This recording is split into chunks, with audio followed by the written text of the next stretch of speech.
Challenging star Darshan ಅವರ cinema Kaatera ಬಗ್ಗೆ ಅದರಲ್ಲಿ ಒಂದು ಡೈಲಾಗ್ ಈಗ ವಿವಾದಾತ್ಮಕ ಆಗಿರೋದು ಅಂತ ನೀವು ಪತ್ರ ಬರೆದಿದ್ದೀರಿ. ಏನ್ ಸರ್ ಏನ್ ವಿಚಾರ? ಸರಿ, ಕಾಟೇರ ಎಂಬ ಸಿನಿಮಾದಲ್ಲಿ ಅದರಲ್ಲಿ ಒಂದು ಡೈಲಾಗ್ ಬರ್ತದೆ, ಇವರೆಲ್ಲ ಹಾವುಗಳಿದ್ದಂಗೆ ವಿಷ ಇಲ್ಲದ ಹಾವುಗಳನ್ನು ಹಿಡಿಯಿರಿ, ವಿಷ ಇರುವಂತಹ ಹಾವುಗಳನ್ನು ಒಡೆಯಿರಿ ಅಂತ ಅಂದ್ರೆ ಏನು? ಅದರ ಅರ್ಥ ಸಾಯಿಸೋದಕ್ಕೆ ಪ್ರಚೋದನೆ ಕೊಟ್ಟಂಗೆ ಅಥವಾ ಪ್ರಾಣಿ ಹಿಂಸೆಗೆ ಪ್ರಚೋದನೆ ಕೊಟ್ಟಂಗೆ. ಲೋ ಅಣ್ಣ, ಮೊನ್ನೆ ಫಾರೆಸ್ಟ್ ಡಿಪಾರ್ಟ್ಮೆಂಟ್ ನವರು ಚಿರತೆಗೆ ಅರವಳಿಕೆ ನೀಡಕ್ ಬರದೆ ಗುಂಡು ಹೊಡೆದು ಅನ್ಯಾಯವಾಗಿ ಸಾಯಿಸ್ಬಿಟ್ರು. ಅವಾಗ ನೀನ್ ಎಲ್ಲಿದ್ದೋಣ? ಇನ್ನು ವಯಸ್ಸಾಗಿರೋ ನಮ್ಮ ಮೈಸೂರು ಮಗ ಅರ್ಜುನನ ಕರ್ಕೊಂಡು ಹೋಗಿ ಕೊಲೆ ಮಾಡಿದ್ರಲ್ಲ ಅರಣ್ಯ ಇಲಾಖೆಯವರು, ಆಗ ನೀನೆಲ್ಲೂ ಕಾಣ್ಲೇ ಇಲ್ವಲ್ಲಣ್ಣ. ಸರಿಯಾದ ರೀಸನ್ ಹೇಳ್ದೆ ಇದ್ರೆ ನಿನ್ ಮೇಲೆ ಕೇಸ್ ಹಾಕ್ಬಿಡ್ತೀನಿ. ಈಗ ಕಾಟೇರ ಸಿನಿಮಾ ಬಗ್ಗೆ ಡಿ ಬಾಸ್ ಬಗ್ಗೆ ಕಾಂಟ್ರವರ್ಸಿ ಮಾಡಿ ಪ್ರಚಾರ ಮಾಡ್ಕೊಂಡ್ಬಿಡೋಣ ಅಂತ ಬಂದಿದೀಯಾ? ಇಂಥ ವಿಚಾರದಲ್ಲಿ ಪ್ರಚಾರ ತಗೊಳಕ್ ಹೋದ್ರೆ ಜನ ಪ್ರಹಾರ ಮಾಡಿ ನಿನ್ನ ಗ್ರಾಚಾರ ಬಿಡಿಸ್ಬಿಡ್ತಾರೆ. ಈ ತಂಡದವರು, ಫಿಲಿಂ ತಂಡದವರು ಈ ಪದ ಏನಿದೆ, ಹಾವುಗಳನ್ನು ಹಿಡಿಯಿರಿ, ವಿಷ ಇರುವ ಹಾವನ್ನು ಒಡೆಯಿರಿ ಅನ್ನುವಂತಹ ಶಬ್ದಗಳನ್ನು ಕಟ್ ಮಾಡಬೇಕು. ಅಳಿಸೋಗಿರೋ ಪುಳಿಯೋಗರೆಗೆ ಒಣಗೋಗಿರೋ ಒಗ್ಗರಣೆ ಹಾಕ್ದಂಗಿದೆ ನಿನ್ನ ಮಾತು. ಆ ಡೈಲಾಗ್ ನ ನೀವು ಸರಿಯಾಗಿ ಅರ್ಥನೇ ಮಾಡ್ಕೊಂಡಿಲ್ವಲ್ಲಣ್ಣ. ಮೆಟಾಫರ್ ಅಂತ ಒಂದಿದೆ ಗೊತ್ತೇನಣ್ಣ? ಇವರೆಲ್ಲ ಅವುಗಳಿದ್ದಂಗೆ ವಿಷ ಇಲ್ಲ ಅಂದ್ರೆ ಹಿಡಿಬೇಕು, ವಿಷ ಇದ್ರೆ ಹೊಡಿಬೇಕು. ಅಲ್ಲಿ ಅವರು ಕ್ಲಿಯರ್ ಆಗಿ ಇವರೆಲ್ಲ ಹಾವುಗಳಿದ್ದಂಗೆ ಅಂತ ಹೇಳ್ತಿದ್ದಾರೆ. ಮನುಷ್ಯರನ್ನ ಹಾವಿಗೆ ಕಂಪೇರ್ ಮಾಡ್ತಾ ಮನುಷ್ಯರಲ್ಲಿರುವ ಕೆಟ್ಟತನ ಹಾಗೂ ಒಳ್ಳೆತನನ ವಿಷಕಾರಿ ಹಾಗೂ ವಿಷವಲ್ಲದ ಹಾವು ಅಂತ ಹೇಳ್ತಿದ್ದಾರೆ. ಈಗ ಗೊತ್ತಾಯ್ತು ಗುರು. ವಿಷ ಇರೋ ಹಾವುಗಳನ್ನೆಲ್ಲ ಇಸ್ ಹೈಲಿ ಪ್ರೊಟೆಕ್ಟೆಡ್ ಸ್ಪೀಶೀಸ್ ಅಂತ ಗೌರ್ಮೆಂಟ್ ಆಫ್ ಇಂಡಿಯಾ 2021 ನಲ್ಲಿ ಅಮೆಂಡ್ಮೆಂಟ್ ಅಲ್ಲೇ ಹೇಳಿದ್ದಾರೆ. All venomous snakes is protected in schedule 1. ಈ ತರ ಹಾವುಗಳನ್ನೆಲ್ಲ ಒಡೀರಿ ಅನ್ನೋದು ಮತ್ತೆ ಅಭಿಮಾನಿಗಳಿಗೆ ಮತ್ತೆ ಅವ್ರನ್ನ ಫಾಲೋವರ್ಸ್ಗೆ ಮತ್ತೆ ಅಭಿಮಾನಿಗಳಿಗೆ ಏನಾಗ್ತದೆ ಅಂತ ಹೇಳಿದ್ರೆ, ಆ ಡೈಲಾಗ್ ನಿಂದ ಒಡೆಯೋದಕ್ಕೆ ಮತ್ತೆ ಅದನ್ನ ಹಿಂಸೆ ಕೊಡೋದಕ್ಕೆ ಪ್ರಚೋದನೆ ಕೊಟ್ಟಂತಹ ಹೇಳಿಕೆ ಆಗ್ತದೆ. ಅವರು ಎಲ್ಲೂ ಡೈರೆಕ್ಟ್ ಆಗಿ ಹಾವನ್ನ ಹೊಡೀರಿ ಕೊಲ್ರಿ ಅಂತಿಲ್ಲ. ಆ ಟ್ರೈಲರ್ ನಲ್ಲಿ ಎಲ್ಲೂ ನಿಜವಾದ ಹಾವನ್ನ ತೋರಿಸಿಲ್ಲ, ಹೋಗ್ಲಿ ಗ್ರಾಫಿಕ್ಸ್ ನಲ್ಲೂ ತೋರಿಸಿಲ್ಲ. ಬರೀ ಒಂದು ಡೈಲಾಗ್ ಹೇಳಿರೋದಕ್ಕೆ ಫಾರೆಸ್ಟ್ ಆಕ್ಟ್ ಅಮೆಂಡ್ಮೆಂಟ್ ಅನ್ಕೊಂಡ್ ಪುಂಕ್ತಾವನಲ್ಲ ಇವಣ್ಣ.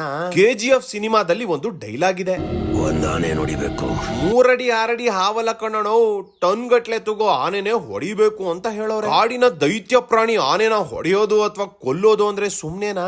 ಶಾಂತಂ ಪಾಪಂ ಶಾಂತಂ ಪಾಪಂ. ಈ ಡೈಲಾಗು ನಿಮ್ಮ ಕಿವಿಗೆ ಬಿದ್ದಿಲ್ವೇ? ಇದರಿಂದ ಜನಕ್ಕೆ ತಪ್ಪು ಸಂದೇಶ ಹೋಗುತ್ತೆ ಅಂತ ನಿಮ್ಗೆ ಅನ್ಸ್ಲಿಲ್ವೇ? ಏನು ಉತ್ತರ ಕೊಡ್ತೀಯ ಇದಕ್ಕೆ? ಹೇಳು ಒಂಚೂರು. ಯಾಕೆ ಸರ್ ಡಲ್ಲಿಗಿದ್ದೀರಾ? ಜೀವನದಲ್ಲಿ ಯಾವತ್ತೂ ಡಲ್ ಆಗಬಾರ್ದು, ಡಲ್ ಆದ್ರೆ ಜೀವನ ಹೊರಟುಬಿಡುತ್ತೆ. ತಗೊಳ್ಳಿ ಸರ್, ತಗೊಳ್ಳಿ. ಮೈಸೂರು ಮ್ಯಾಂಗೋ ಚಾನೆಲ್ಗೆ ಮರಳಿ ಸ್ವಾಗತಂ, ಸುಸ್ವಾಗತಂ. ನಮ್ ಚಾನೆಲ್ಗೆ ಹೊಸಬ್ರಾಗಿದ್ರೆ ದಯವಿಟ್ಟು ಚಾನಲ್ ಸಬ್ಸ್ಕ್ರೈಬ್ ಮಾಡಿ, ಹಂಗೆ ಬೆಲ್ ಐಕನ್ ಕ್ಲಿಕ್ ಮಾಡಿ. ಇನ್ನು ಬಾಹುಬಲಿ ಸಿನಿಮಾದಲ್ಲಿ ಕಾಡು ಕೋಣವನ್ನ ಫೈಟ್ ಮಾಡಿ ಸಾಯಿಸೋ ಸೀನ್ ಇದೆ. RRR ಸಿನಿಮಾದಲ್ಲಿ ಹೀರೋ ಹುಲಿಗೆ ಮಂಪರು ಬರೋ ಔಷಧಿ ಹೊಡೆದು ಸೆರೆ ಹಿಡಿಯೋ ಸೀನ್ ಇದೆ. ಇನ್ನು ಕಾಡು ಪ್ರಾಣಿಗಳು ಎಲ್ಲವನ್ನು ಬಂಧಿಸಿ ತಮ್ಮ ಸ್ವಾರ್ಥಕ್ಕೆ ಬಳಸಿಕೊಂಡು ಬಲಿ ಕೊಡೋ ಆ ಸೀನ್ಗಳು ತಮ್ಮ ಕಣ್ಣಿಗೆ ಬೀಳಿಲ್ವೇ? ಇದರಿಂದ ಜನ ಪ್ರೇರೇಪಿತರಾಗಿ ಕಾಡು ಪ್ರಾಣಿಗಳನ್ನ ಹಿಡಿಯೋ ಪ್ರಯತ್ನ ಮಾಡ್ತಾರೆ. ಅಥವಾ ಈ ರೀತಿ ತೋರ್ಸೋದ್ರಿಂದ ಅರಣ್ಯ ಕಾಯ್ದೆಗೆ ಧಕ್ಕೆ ಆಗುತ್ತೆ ಅಂತ ನಿಮ್ಗೆಲ್ಲೋ ಅನ್ನಿಸ್ಲಿಲ್ವೇ? ಇದು ಕರೆಕ್ಟ್ ಸರ್. ಆ ಸಿನಿಮಾಗಳೆಲ್ಲ ಇಡೀ ಇಂಡಿಯಾ ಅಲ್ಲದೆ ಹೊರದೇಶಗಳಲ್ಲೂ ರಾರಾಜೋವಾಗ ಎಲ್ಲೋಗಿದ್ರಣ್ಣ ನೀನು ಮತ್ತು ನಿಮ್ಮ ಬಳಗ.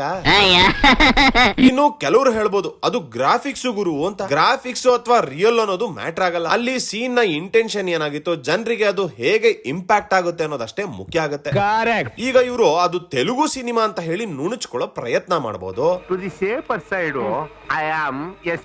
ಅರಣ್ಯ ಕಾಯ್ದೆ ಅನ್ನೋದು ಕರ್ನಾಟಕಕ್ಕೆ ಬೇರೆ ಆಂಧ್ರಕ್ಕೆ ಬೇರೆ ಅಲ್ಲ, ಇಡೀ ದೇಶಕ್ಕೆ ಅನ್ವಯ ಆಗುತ್ತೆ. ಅದು ಅಲ್ಲದೆ ಆ ಸಿನಿಮಾಗಳು ನಮ್ಮ ಕರ್ನಾಟಕದಲ್ಲೂ ರಿಲೀಸ್ ಆಗಿದ್ವು. ಸೊ ಆಗ ಯಾಕೆ ನೀವು ಪ್ರಶ್ನೆ ಮಾಡ್ಲಿಲ್ಲ? ನೀವು ಉದಾರ ಆಗಲ್ಲ ಬಿಡಿ. ಇನ್ನು ನಾಗಿಣಿ, ಮೋಹಿನಿ, ನಂದಿನಿ ಅನ್ಕೊಂಡು ಎಷ್ಟೋ ಸೀರಿಯಲ್ ಗಳಲ್ಲಿ ಹಾವುಗಳನ್ನ ತೋರಿಸ್ತಾರೆ. ಅದರಲ್ಲಿ ಹಾವನ್ನ ಕೊಲ್ಲೋ ಪ್ರಯತ್ನ ಮಾಡೋದನ್ನು ತೋರಿಸ್ತಾರೆ. ಅದೆಲ್ಲ ನಿಮ್ಮ ಕಣ್ಣಿಗೆ ಬೀಳಲ್ಲ. ಹಾವಿನ ತಲೆಯಲ್ಲಿ ನಾಗಮಣಿ ಇರುತ್ತೆ ಅಂತ ಮೂಢನಂಬಿಕೆ ಹೆಚ್ಚೋ ಮೂಲಕ ಹಾವನ್ನ ಕೊಲ್ಲೋಕೆ ಪ್ರೇರೇಪಣೆ ನೀಡ್ತಾರೆ. ಅದ್ರ ಬಗ್ಗೆ ನೀವ್ ಯಾರು ಧ್ವನಿ ಎತ್ತೋದೇ ಇಲ್ಲ. ಆಯ್ತಪ್ಪ, ಅದೆಲ್ಲ ಬಿಟ್ಟಾಕ್ ಬಿಡೋಣ. ಕನ್ನಡದ ಬ್ಲಾಕ್ ಬಸ್ಟರ್ ಸಿನಿಮಾ, ಇಡೀ ಇಂಡಿಯಾದಲ್ಲೇ ಸದ್ದು ಮಾಡಿದಂತ ಸಿನಿಮಾ ಕಾಂತಾರ. ಆ ಸಿನಿಮಾದಲ್ಲಿ ಹೀರೋ ಅಂಡ್ ಗ್ಯಾಂಗ್ ಶಿಕಾರಿಗೆ ಹೋಗ್ತಾರೆ, ಕಾಡಂದಿನ ಹೊಡೆದು ಕೊಲ್ತಾರೆ. ವೈಲ್ಡ್ ಲೈಫ್ ಆಕ್ಟ್ ಪ್ರಕಾರ ಶಿಕಾರಿ ಮಾಡೋದು ಅಪರಾಧ. ಅದ್ರ ಬಗ್ಗೆ ತಾವೆಲ್ಲೂ ಧ್ವನಿ ಎತ್ತಲೇ ಇಲ್ಲ. ನಿಮ್ಮ ಜನ್ಮಸ್ಥಳಕ್ಕೂ ನಮಸ್ಕಾರ. ಇನ್ನು ಕೆಲವರು ಹೇಳ್ಬೋದು ಕಾಡು ಹಂದಿ ಹೊಡಿಯೋಕೆ ಪರ್ಮಿಷನ್ ಇದೆ ಅಂತ. ಕಾಡು ಹಂದಿನ ಹೊಡಿಲಿಕ್ಕೂ ಫಾರೆಸ್ಟ್ ಆಕ್ಟ್ ನಲ್ಲಿ ಕೆಲವೊಂದು ರೂಲ್ಸ್ ಅಂಡ್ ರೆಗ್ಯುಲೇಷನ್ಸ್ ಇದೆ. ಆ ಕಾಡು ಹಂದಿಗಳಿಗೆ ಮರಿಗಳಿರುವಂತಿಲ್ಲ, ಆ ಕಾಡು ಹಂದಿ ಪ್ರೆಗ್ನೆಂಟ್ ಆಗಿರೋ ಹಂಗಿಲ್ಲ, ಆ ಕಾಡು ಹಂದಿ ಬೆಳೆ ಹಾನಿ ಮಾಡಿದೆ ಅನ್ನೋದಕ್ಕೆ ಸಾಕ್ಷಿ ಕೊಡಬೇಕು. ಅದಾದ ನಂತರ ಅದನ್ನ ಕೊಲ್ಲಲಿಕ್ಕೆ ಅಧಿಕಾರಿಗಳಿಂದ ಪರ್ಮಿಷನ್ ತಗೋಬೇಕು. ತಮ್ಮ ಬೆಳೆ ರಕ್ಷಣೆಗಾಗಿ ಆ ಕಾಡು ಹಂದಿನ ಕೊಲ್ಲಬಹುದೇ ವಿನಃ ತೀಟೆಗೆ, ತೆವಲಿಗೆ, ಶೋಕಿಗೆ ಕೊಲ್ಲೋ ಹಾಗಿಲ್ಲ. ಹಿಂಗಿರುವಾಗ ಕಾಂತಾರ ಸಿನಿಮಾದ ಆ ಸೀನ್ಗಳು ಶಿಕಾರಿ ಮಾಡೋರ್ಗೆ ಪ್ರೇರೇಪಣೆ ಆಗುತ್ತೆ ಅಂತ ನಿಮ್ಗೆ ಅನ್ನಿಸ್ಲಿಲ್ವೇ? ಅಥವಾ ಆಗ ನಿಮ್ಮ ವನ್ಯಜೀವಿ ಪ್ರೇಮ ಬತ್ತೋಗಿತ್ತೆ? ನ್ಯಾಯ ಅಂದ್ರೆ ಎಲ್ರಿಗೂ ಒಂದೇ, ಎಲ್ಲಾ ಸಿನಿಮಾಗಳಿಗೂ ಒಂದೇ ಆಗಿರ್ಬೇಕಲ್ವೇ? ಇನ್ನು ಒಂದು ಡೈಲಾಗ್ ಇಂದ ಜನ ಪ್ರೇರೇಪಣೆ ಆಗಿ ಹಾವುಗಳನ್ನ ಹೊಡೆದು ಸಾಯಿಸ್ಬಿಡ್ತಾರೆ ಅನ್ನೋದಾದ್ರೆ, ಅದೇ ಜನ ಹೀರೋ ಮಾಡೋ ವಯಲೆನ್ಸ್ ಅನ್ನು ನೋಡಿ ಪ್ರೇರೇಪಣೆಗೊಂಡು ರೋಡ್ ಅಲ್ಲಿ ಹೊಡೆದಾಟ, ಗಲಾಟೆ, ಕೊಲೆ ಮಾಡ್ತಾರೆ ಅನ್ನೋದು ಒಪ್ಕೋಬೇಕಲ್ವೇ? ಎಷ್ಟೊಂದು ಸಿನಿಮಾಗಳಲ್ಲಿ ಹೆಣ್ಣಿನ ಮೇಲೆ ಬಲಾತ್ಕಾರ ಅಂತ ತೋರಿಸಿದ್ದಾರೆ. ಇನ್ನು ಎಷ್ಟೊಂದು ಸಿನಿಮಾಗಳಲ್ಲಿ ಚೈಲ್ಡ್ ಲೇಬರ್ ಸೀನ್ ಗಳಿದಾವೆ. ಮತ್ತೊಂದಷ್ಟು ಸಿನಿಮಾಗಳಲ್ಲಿ ವೇಶ್ಯವಾಟಿಕೆ ಸೀನ್ ಗಳನ್ನ ಇಟ್ಟಿದ್ದಾರೆ. ಇನ್ನು ಎಷ್ಟೋ ಸಿನಿಮಾಗಳಲ್ಲಿ ಡ್ರಗ್ಸ್ ಮಾರಾಟ ಹಾಗೂ ಡ್ರಗ್ಸ್ ಸೇವನೆ ಸೀನ್ ಗಳನ್ನ ಇಟ್ಟಿದ್ದಾರೆ. ಸೊ ನಿಮ್ಮ ಪ್ರಕಾರ ಸಿನಿಮಾಗಳಲ್ಲಿ ಕಾನೂನು ಬಾಹಿರ ಚಟುವಟಿಕೆಗಳನ್ನ ತೋರಿಸೋ ಹಾಗಿಲ್ಲ ಅನ್ನೋದಾದ್ರೆ ಸೆನ್ಸಾರ್ನವರು ಈ ಎಲ್ಲಾ ಸೀನ್ಗಳಿಗೂ ಕತ್ರಿ ಹಾಕ್ತಾ ಹೋಗ್ಬೇಕಾಗುತ್ತೆ. ಹಂಗ್ ಮಾಡ್ತಾ ಹೋದ್ರೆ 95% ಸಿನಿಮಾಗಳು ರಿಲೀಸ್ ಆಗೋದೇ ಕಷ್ಟ. ಸಾರ್ವಜನಿಕರಿಗೆ ಇದರಿಂದ ಮಾಹಿತಿ ಏನ್ ಹೋಗ್ತಾ ಇದೆ ಅಂತ ಅಂದ್ರೆ, ವಿಷವಿಲ್ಲದ ಹಾವನ್ನು ಹಿಡಿಯಿರಿ ಮತ್ತು ಒಡೆಯಿರಿ ಅಂದಾಗ ಈಗಾಗಲೇ ವನ್ಯಜೀವಿ ಕಾಯ್ದೆ ಪಟ್ಟಿಯಲ್ಲಿರುವ, ಸಂರಕ್ಷಣಾ ಪಟ್ಟಿಯಲ್ಲಿರುವ ಹಾವುಗಳನ್ನು ಒಡೆಯಿರಿ, ಹಿಡಿಯಿರಿ ಅನ್ನೋದು ಎರಡು ಪ್ರಕಾರ ಕಾನೂನು ಪ್ರಕಾರ ಅಪರಾಧವಾಗುತ್ತೆ. ಇನ್ನು ನಿಮ್ ಪ್ರಕಾರ ಜನ ಒಂದು ಸಿನಿಮಾದ ಡೈಲಾಗ್ ನಿಂದ ಪ್ರೇರೇಪಣೆಯಾಗಿ ಪ್ರಾಣಿ ಕೊಲ್ತಾರೆ ಅನ್ನೋದಾದ್ರೆ, ಯೂಟ್ಯೂಬ್ ಹಾಗೂ ಅನೇಕ ಸೋಷಿಯಲ್ ಮೀಡಿಯಾ ಪ್ಲಾಟ್ಫಾರ್ಮ್ ಗಳಲ್ಲಿ ಕಾಡು ಪ್ರಾಣಿಗಳನ್ನ ಬೇಟೆ ಆಡೋದು, ಕೊಲ್ಲೋ ಅಂತಹ ಪ್ರಚೋದನಕಾರಿ ವಿಡಿಯೋಗಳಿದಾವೆ. ಅವು ಬೇರೆ ದೇಶದ್ದೇ ಆಗಿರ್ಬೋದು, ಆದ್ರೆ ನಮ್ಮ ಭಾರತದ ಕಾನೂನಿಗೆ ಹೊಂದಾಣಿಕೆ ಆಗ್ತಿಲ್ಲ ಅಂದಾಗ ಅವೆಲ್ಲವನ್ನು ನಮ್ಮ ಭಾರತ ದೇಶದಲ್ಲಿ ಲಭ್ಯ ಆಗದೆ ಇರೋ ರೀತಿ ನೋಡ್ಕೊಳ್ಳಿ. ಮತ್ತೆ ಇನ್ನು ಯೂಟ್ಯೂಬ್ ನಲ್ಲಿರೋ ಎಷ್ಟೋ ಹಳೆ ಸಿನಿಮಾಗಳಲ್ಲಿ ವನ್ಯಜೀವಿಗಳ ಹಿಂಸೆ, ಹತ್ಯೆ ಸಂಬಂಧಿಸಿದ ಸೀನ್ಗಳಿದಾವೆ. ಸೊ ಅವುಗಳನ್ನು ಎಡಿಟ್ ಮಾಡಿಸಿ ಪ್ರೇರೇಪಣೆ ಆಗೋರು ಹೊಸ ಸಿನಿಮಾ ಅಲ್ಲ, ಹಳೆ ಸಿನಿಮಾ ನೋಡಿನೂ ಆಗ್ತಾರೆ. ಏನಧ್ಯಕ್ಷರೇ ಲಾಯರ್ ಹಿಂಗ್ ವಾದ ಮಾಡ್ತಾವನೆ. ಇನ್ನು ಇವ್ರ ಪ್ರಕಾರ ನಮ್ಮ ಜನ ಒಂದು ಸಿನಿಮಾ ಡೈಲಾಗ್ ಹಾಗೂ ಅದರ ಕಂಟೆಕ್ಸ್ಟ್ ಅನ್ನ ಅರ್ಥ ಮಾಡ್ಕೊಳಕ್ ಆಗದೆ ಇರೋಷ್ಟು ದಡ್ರು ಅನ್ನೋದಾದ್ರೆ, ಸಾಧು ಕೋಕಿಲ ಅವರು ಸ್ನೇಕ್ ಫ್ರೈ ತಿನ್ನೋ ಒಂದು ಸೀನ್ ಇದೆ. ಅದನ್ನ ನೋಡಿ ಸಾಧು ಕೋಕಿಲ ಅಭಿಮಾನಿಗಳು ಸ್ನೇಕ್ ನ ಫ್ರೈ ಮಾಡ್ಕೊಂಡು ತಿನ್ಬಿಡ್ತಿದ್ರ. ಕೂಡ ನಮ್ಮ ಭಾರತ ದೇಶದಲ್ಲಿ ಬರೀ ಹಾವುಗಳನ್ನಾಗಿ ನೋಡೋದಿಲ್ಲ, ಅದನ್ನ ಧಾರ್ಮಿಕವಾಗೂ ಕೂಡ ನಾವು ನೋಡ್ತೀವಿ. ವಿಷ ಇರೋ ಹಾವುಗಳನ್ನೆಲ್ಲ ಇಸ್ ಹೈಲಿ ಪ್ರೊಟೆಕ್ಟೆಡ್ ಸ್ಪೀಶೀಸ್ ಅಂತ ಗೌರ್ಮೆಂಟ್ ಆಫ್ ಇಂಡಿಯಾ 2021 ಅಮೆಂಡ್ಮೆಂಟ್ ಅಲ್ಲೇ ಹೇಳಿದ್ದಾರೆ. All venomous snakes is protected in schedule 1. ಈ ತರ ಹಾವುಗಳನ್ನೆಲ್ಲ ಒಡಿರಿ ಅನ್ನೋದು ಮತ್ತೆ ಅಭಿಮಾನಿಗಳಿಗೆ ಮತ್ತೆ ಅವ್ರನ್ನ ಫಾಲೋವರ್ಸ್ಗೆ ಮತ್ತೆ ಅಭಿಮಾನಿಗಳಿಗೆ ಏನಾಗ್ತದೆ ಅಂತ ಹೇಳಿದ್ರೆ, ಆ ಡೈಲಾಗ್ ನಿಂದ ಒಡೆಯೋದಕ್ಕೆ ಮತ್ತೆ ಅದನ್ನ ಹಿಂಸೆ ಕೊಡೋದಕ್ಕೆ ಪ್ರಚೋದನೆ ಕೊಟ್ಟಂತಹ ಹೇಳಿಕೆ ಆಗ್ತದೆ.